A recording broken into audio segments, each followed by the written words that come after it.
এবং আমরা স্বাভাবিকভাবেই হরেক ধরনের মিষ্টি খাই। আ বিভিন্ন উপাদেয় খাবার খাই। অনেক সময় দেখা যায় যে ঝাল কিছু খাবার পরে তারপরেও মিষ্টি খাচ্ছি, চিনি খাচ্ছি। এবং এটার যে সাইড ইফেক্ট আমরা একটা সময় হয়তো জানতাম বা ভাবি যে বুঝি শুধু এটা ডায়াবেটিস তৈরি করে। যেহেতু সুগার, চিনি এবং আমরা তখন অনেক ক্ষেত্রে বলি যে আপনার ডায়াবেটিস আছে, আপনার মিষ্টি খাওয়া উচিত না। এবং ডায়াবেটিসের রোগীদেরকেও আমরা অনেক সময় দেখি যে উনারা খুব মিষ্টি ক্রেভ করেন। সারাদিন খাননি কিন্তু সুযোগ পেলেই লুকিয়ে মিষ্টিটা খেয়ে ফেলছেন। এরকম ঘটনা আমরা শুনেছি। কিন্তু যদি বোঝানো যেত যে মিষ্টির ব্যাপারটা বা চিনির ব্যাপারটা আসলে কি? চিনি কিন্তু আসলে শুধু আ মিষ্টিতে নয়, অন্য অনেক কিছুর মধ্যেই চিনিটা রয়েছে। এবং আমরা যে পাউরুটি খাই, যারা আমরা আসলে অনেকদিন ধরে মিষ্টি খাই না বা চিনি খাই না, তারা হয়তো বুঝতে পারবেন জিনিসটা মোর বেটার। ইভেন পাউরুটির যে পিস আছে, সেটার মধ্যেও কিন্তু আ চিনি রয়েছে। কারণ আপনি যদি অনেক কিছুদিন চিনি খাওয়া বন্ধ করেন, তখন কোন জিনিসের মধ্যে চিনি আছে আপনি খেলে বুঝতে পারবেন যে এটা মিষ্টি লাগছে কেন? এবং এমনও হয় যে কিছু মানুষ তরকারির মধ্যেও কিন্তু চিনি মিশিয়ে দেন যে এটাতে স্বাদ ভালো হবে বলে। এবং চিনি কিন্তু খুব অ্যাডিক্টিং। যে কারণে আপনি যখন মিষ্টিযুক্ত বা চিনিযুক্ত কোনো সফট ড্রিংকস খাচ্ছেন, চিনিযুক্ত কোনো ড্রিংকস খাচ্ছেন, ওইটার জন্য আপনার একটা ক্রেভিং তৈরি হবে যে আবার ওইটার প্রয়োজন এই চিনির ব্যাপারটা। সো আপনি এই ব্যাড এফেক্ট বা খারাপ এফেক্ট যে চিনি বলতে আমরা মেইনলি এখন হয়তো সাদা চিনিটাকে ফোকাস করছি।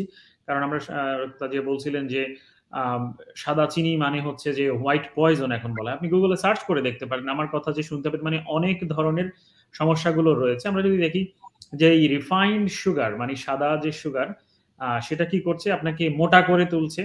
টাইপ 2 ডায়াবেটিস করছে। আপনার হার্টের যে ডিজিজ সেটাকে বাড়িয়ে দিচ্ছে। ইভেন আরো বেশি মজার ব্যাপার হচ্ছে যে যারা চিনিটা খাচ্ছেন তাদের আরো বেশি ডিপ্রেশন হওয়ার সম্ভাবনা বেড়ে যাচ্ছে। ডিমেন্টেড হওয়ার মানে আপনার যে মস্তিষ্ক একটা সময় কাজ করছে না, আপনি ভুলে যাচ্ছেন। এই ডিমেনশিয়া হওয়ার সম্ভাবনা বেড়ে যাচ্ছে। লিভার ডিজিজ হওয়ার সম্ভাবনা বেড়ে যাচ্ছে। Even certain types of cancer হওয়ার সম্ভাবনা বেড়ে যাচ্ছে।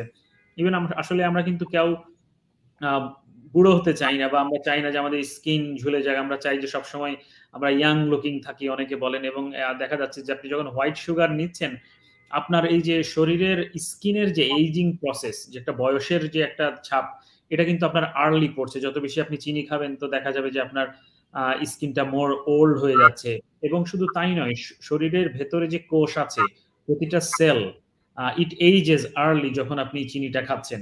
এবং তার মানে আপনার প্রতিটা কোষ ওল্ড হয়ে যাচ্ছে, স্কিন ওল্ড হয়ে যাচ্ছে, ইউ আর লুকিং ওল্ড এবং এটার এফেক্ট আমরা হয়তো দেখতে পাচ্ছি যে আপনি আসলে মর্টালিটি বা আপনার মৃত্যুর যে বয়স সুস্থ থাকার কথা সেটা কিন্তু আর্লি এসে যাচ্ছে। আপনি আর্লি অসুস্থ হয়ে যাবেন। আর্লি হয়তো আপনার এই জীবনের সময় শেষ হয়ে আসবে। সো এই জিনিসগুলা আসলে জাস্ট এ ফিউ ফ্যাক্ট কিন্তু যদি চিন্তা করে দেখেন যে এটা এফেক্ট করছে আপনার হার্ট ডিজিজ, ডায়াবেটিস শুধু তাই নয় আপনার মাইন্ডকে এফেক্ট করছে। আপনার আপনার দেখতে আপনি কেমন সেই জিনিসটাকে এফেক্ট করছে। সো অবশ্যই লাইফস্টাইল মডিফিকেশন যদি করতে চান যে আমি একটা জিনিস থেকে যদি বেরিয়ে আসতে চাই এবং এটার বেনিফিটটা এত বেশি যে আপনাকে এর থেকে বেরিয়ে আসতে হবে। তবে আপনাকে জানতে হবে যে এই চিনি কোথায় আছে। অনেক কিছুতেই কিন্তু চিনি রয়েছে।